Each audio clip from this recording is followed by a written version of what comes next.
Muscat میں ایک صاحب ہیں، وہ روزانہ ہر تھوڑے دن کے بعد مسقط میں یہ کر لو، مسقط میں. میں نے مسقط میں رابطہ کیا، میں نے کہا یہ تاجر آدمی ہے، یہ بڑی، اس نے یہ بیچارہ بالکل فارغ ہو گیا، اس کو کوئی سن نہیں رہا، تو اس نے سوچا پیسے کمانے کا یہی طریقہ ہے. پاکستان میں تو اب لوگ مایوس ہوئے ہیں، تو مسقط میں یہ انہوں نے کہا ہم مسقط میں رہتے ہیں، کچھ بھی نہیں ہے لیکن یہ نہیں بتائے گا، آپ خود جاؤ تحقیق کرو تو پھر پتہ چلے گا آپ. میں اپنے بیٹے کا نام محمد طوفان رکھ سکتی ہوں، آپ بڑے بیٹے کا نام محمد طوفان رکھیں، چھوٹے والے کا نام محمد سیلاب رکھیں، اور تیسرے نمبر پہ جو بیٹا ہوگا اس کا نام زلزلہ خان رکھیں، اور چوتھے نمبر پہ جو ہوگا اس کا نام تباہی، اور پانچویں والے کا قیامت. وہ ایک خاتون نے اپنے بچے سے بولا جا پڑوسیوں کے یہاں سے چینی لے کر آ، چائے بنانی ہے. وہ بچہ گیا، ادھر ادھر دروازہ بجایا، کوئی خاتون نے چینی نہیں دی. بچے نے آ کے امی سے کہا امی کوئی بھی چینی نہیں دے رہا. امی نے کہا سارے کمینے بغیرت، ایک نمبر کے کنجوس، چل اپنا ڈبہ نکال چینی کا. اب دیکھو نا، نکاح کے وقت طے پایا کہ گھر کا کرایہ جو ہے وہ بیوی دے گی اور باقی اخراجات جو ہے نا وہ شوہر اٹھائے گا. ٹھیک ہے. ہاں بھائی، زندگی اچھی گزرنے لگی. ٹھیک ہے، 25 سال گزر گئے، 25 سال بعد شوہر کا انتقال ہو گیا. بعد میں پتا چلا شوہر کا گھر اپنا تھا اور وہ ہر سال کرایہ بھی بڑھا تھا. الٹے ہاتھ سے کھانا کھانے سے شیطان کے پیٹ میں جاتا ہے، تو سگریٹ الٹے ہاتھ سے پینے سے کس کے پیٹ میں جائے گی، کس کے پھیپڑوں میں جائے گی؟ شیطان اگر سگریٹ پیتا نا تو اتنا ایکٹیو نہ ہوتا. سگریٹ الٹے ہاتھ سے پیو، سیدھے ہاتھ سے آپ ہی کے پھیپڑوں میں جائے گی. الٹے ہاتھ سے کھانا کھانے سے شیطان کے پیٹ میں جاتا ہے، تو سگریٹ الٹے ہاتھ سے پینے سے کس کے پیٹ میں جائے گی، کس کے پھیپڑوں میں جائے گی؟ شیطان اگر سگریٹ پیتا نا تو اتنا ایکٹیو نہ ہوتا. سگریٹ الٹے ہاتھ سے پیو، سیدھے ہاتھ سے آپ ہی کے پھیپڑوں میں جائے گی.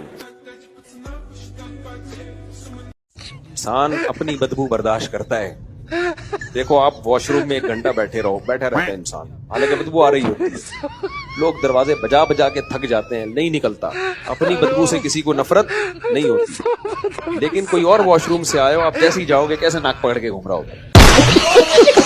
کل میں کسی سے پاس بیٹھا ہوا تھا، میں نے کہا یار آئی فون زیادہ اچھا ہے یا سیمسنگ؟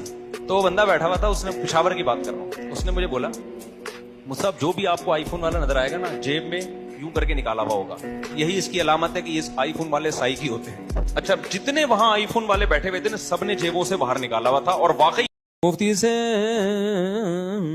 بریلویوں کے پروگرام میں جا کر لنگر کھانا کیسا ہے، یہ بریلویوں سے پوچھو، مجھ سے نہیں پوچھو. فرقہ وارانہ سوال مت پوچھا کرو، فرقوں کے نام لے لے کے فرقوں کی آپس میں آگ مت لگایا کرو. ابا نے بچے سے پوچھا بیٹا قائد اعظم پتہ ہے کون ہے؟ بچے نے کہا نہیں. علامہ اقبال پتہ ہے کون ہے؟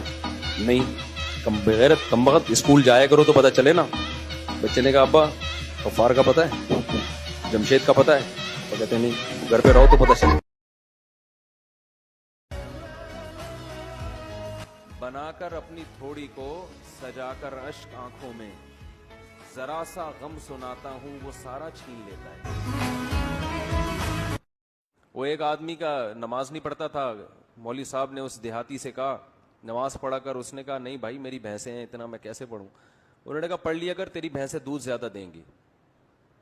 اس نے کہا چلو ٹرائی کر کے دیکھتے ہیں. فجر پڑھی تو ایک بھینس مر چکی تھی. امام صاحب کے پاس گیا، یہ تو دودھ کیا زیادہ ہوگا، بھینس ہی مر گئی. اس نے کہا ظہر پڑھ، ابھی اللہ تجھے آزما رہا ہے. کہا چلو ظہر پڑھ کے دیکھتے ہیں. ظہر پڑھی تو دوسری بھینس مر گئی. بڑا پریشان ہوا. امام صاحب نے کہا اللہ آزما رہا ہے، بس دیکھ رہا ہے، ابھی ایک دم بڑھے گا دودھ. عصر پڑی، تیسری بھینس مر گئی. مغرب پڑی، چوتھی بھینس مر گئی. بڑا پریشان، ایک کٹا رو رہا تھا، چیخ رہا تھا بہت زیادہ. بھینس کے چھوٹے کٹے ہوتے ہیں نا، شور مچا رہا تھا. تو یہ دیہاتی اسے کہتے ہیں زیادہ شور نہیں مچار، تو خالی 2 نفل کی مار ہے. تیرے باپ دادوں کو مارنے کے لیے 4 فرض پڑے ہیں، تو خالی 2 نفل پڑھوں گا مر جائے گا. ایک نے نعرہ لگایا مفتی طارق مسعود زندہ باد، دوسرے نے کہا 4 شادیاں زندہ باد. مجھے بڑی ہنسی آئی. میں نے کہا الحمدللہ ان کے دماغ میں 4 شادیاں گھول کے ہم نے پلا دی. شادی شدہ تھے نا دوست، ایک نے دوسرے سے پوچھا بتا تیری گھر میں کیسی گزر رہی ہے. اب یہ تو نہیں بتا سکتا تھا بیوی کا غلام ہوں، بڑی مظلوم ہوں، اپنی ذلت بھی چھپانی تھی اور جھوٹ بھی نہیں بولنا تھا. کہتا ہے کچھ بھی نہیں، میری تو بڑی اچھی گزر رہی ہے، اللہ کا شکر ہے. تیرے بھائی کی بدماشی تو تجھے پتہ ہی ہے. کہہ رہا ہے صبح اٹھتا ہوں چائے اپنے لیے میں خود اس لیے بنا دیتا ہوں کہ یار میں خود اچھی چائے بنا لیتا ہوں، تو میں جب بناتا ہوں تو میں سوچتا ہوں چل تیری بھابھی کے لیے بھی 1 کپ اس میں ڈال دوں یار، جب بنی رہی ہے تو وہ بھی پی لے گی. یار پھر میں کہتا ہوں جب چائے بنا لی تو پراٹھا بھی خود ہی بنا لو یار. تو پھر میں جب 1 پراٹھا تو میں نے کہا چل 2 ڈال دے یار، تیری بھابھی بھی کھا لے. اس کے بعد آفس جاتا ہوں،